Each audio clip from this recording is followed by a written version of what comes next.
Guys, it's Jeremy here at Metal Music Meltdown, back with another video. What I have for today, guys, is another album review. This week we're going to be checking out the latest from Riot V or Riot V, entitled Mean Streets. Just released yesterday, actually, on May the 10th, 2024, through Atomic Fire Records.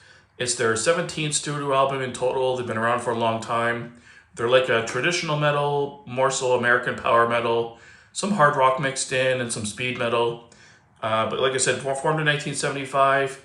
These guys have gone through a lot of lineup changes. A lot of their key members are pretty much passed away. I don't think there's any original members left anymore. Most of the guys are kind of newer to the band. And I love their early material for these guys. I kind of lost track of them later on in their career. So I really wanted to check out their new album to see how they sound, see how the singer is, and to see how their sound kind of developed over the years. And it was a really good album, really killer stuff. They're like a traditional metal, like I said, power metal, speed metal. If you're really into American power metal, it doesn't get any better than this, in my opinion. It's just a ripping album, clean guitar tones, clean guitar leads, really catchy riff city all over the place, blistering solos throughout the whole record. Soaring, the guy's vocals are really, really good. He's got a super melodic voice, kind of soars over the top, the kind of typical power metal voice, kind of really over dramatic and like soaring vocal, and he really hits those really high falsettos at certain points. Really impressive range on his voice as well. The musicianship was top notch on this album. Drums sounded amazing, really catchy guitar riffs and leads. Riffs all over the place in this album on every song, just switching it up from riff to riff. Really good solos as well mixed in, and not just like a 30-second solo. They actually extended it out pretty well as well. 12 tracks on the song, like I said, 51 minutes in length. Standout tracks for me would be the opening track, Hail to the Warriors. I think that's my favorite song on the album. By the second or third time I was listening to it, my fist was in the air. I was singing along the chorus and some of the verse. I found the overall song structure of that one just to be the most sonically appealing, and it instantly had me singing along right away. The second song, Feel the Fire, is really a catchy song as well. And then I found the stronger part of the album to be more on the second half afterwards. The middle section kind of is more all this kind of samey, but then getting to track 6, Higher, was pretty intense. The title track was probably my second favorite song on the album, Mean Streets. And then the one after that, number 8, Open Road, was really killer as well. And then number 11, Lean Into It, had one of the fewer songs that had more of a heavier, crunchier kind of riff. The vocals were still kind of really clean and melodic, but the riff was a little bit more crunchy and a little heavier and more intense. And then the last song, No More, again, really good song to close out the album.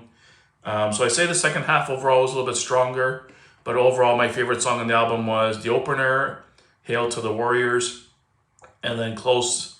Other songs would be the title track and probably Lean Into It were my other two favorites.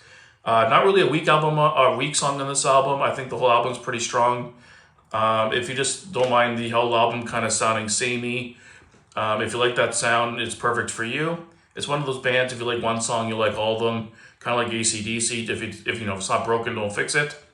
For me, every time the song would open on this album, and it would have like a heavier, really intense, high energy, high tempo rhythm and stuff, and just blasting like a really heavy metal song. It would just, I'm like, oh, I'm going to wait for this to be pounding. It's going to be heavy. But then every time those vocals came in, his voice is so over the top melodic. It would kind of bring that intensity down a bit for me every time his voice came in. But I have to understand that's part of the music. It's power metal. It's not thrash metal. I was kind of waiting for it to go somewhere that it was probably never going to go. But it's still really heavy, still really great riffs, great vocals on this album as well.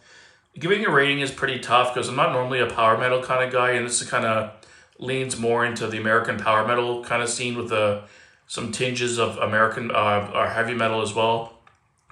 In terms of like that power metal sound and with a blend of heavy metal, it's a 9 or 10 out of 10 record. It's almost perfect.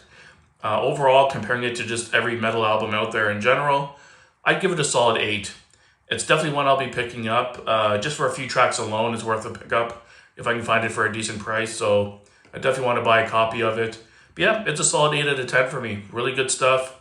No really complaints. The mix on it sounds really good. The instrumentation is very divided. You can hear everything perfectly fine.